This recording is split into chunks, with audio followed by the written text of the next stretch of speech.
మీరు వాడే tooth brush అనేది ఖచ్చితంగా ఎవ్రీ 3 మంత్స్కి అనేది చేంజ్ చేయాలి. ఎందుకంటే ఆ టూత్ బ్రష్లో బ్రిస్టిల్స్ అనేది వీక్ అయిపోతాయి. సో దానివల్లగా ప్రాపర్గా బ్రషింగ్ కూడా చేయలేకపోతారు. టూత్ బ్రష్ అనేది 2 మినిట్స్ వరకు అయితే చేసుకోవాలి. హరీబరీలో ఎలా పడితే అలా చేయొద్దు.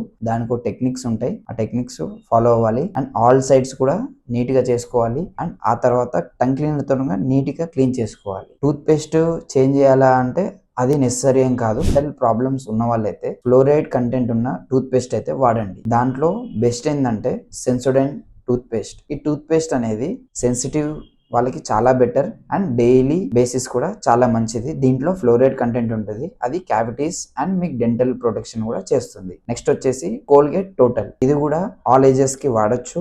డైలీ బేసిస్ కి అండ్ ఓరల్ హైజీనిక్ కోసం కూడా చాలా మంచిది. టూత్ పేస్ట్ అనేది చిన్న అమౌంట్ లోనే తీసుకోవాలి. ఇష్టం ఉన్నట్టు లెంత్ బాగా పెద్ద లెంత్ లో తీసుకోవద్దు. బ్రషింగ్ మాత్రం ప్రాపర్ గా చేయాలి. నాన్ వెజ్ తిన్నప్పుడు ఆ తర్వాత అయితే ఖచ్చితంగా మీరు బ్రషింగ్ అయితే 2 టైమ్స్ చేయండి. మీకు ఆ పళ్ళల్లో ఉన్న డర్ట్నెస్ అంతా క్లీన్ అవుతుంది. ఇలాంటి హెల్తీ టిప్స్ కోసం కేవీఆర్ హోమ్ కేర్ ని ఫాలో అండ్ సబ్స్క్రైబ్ అయితే అవ్వండి. Thank you.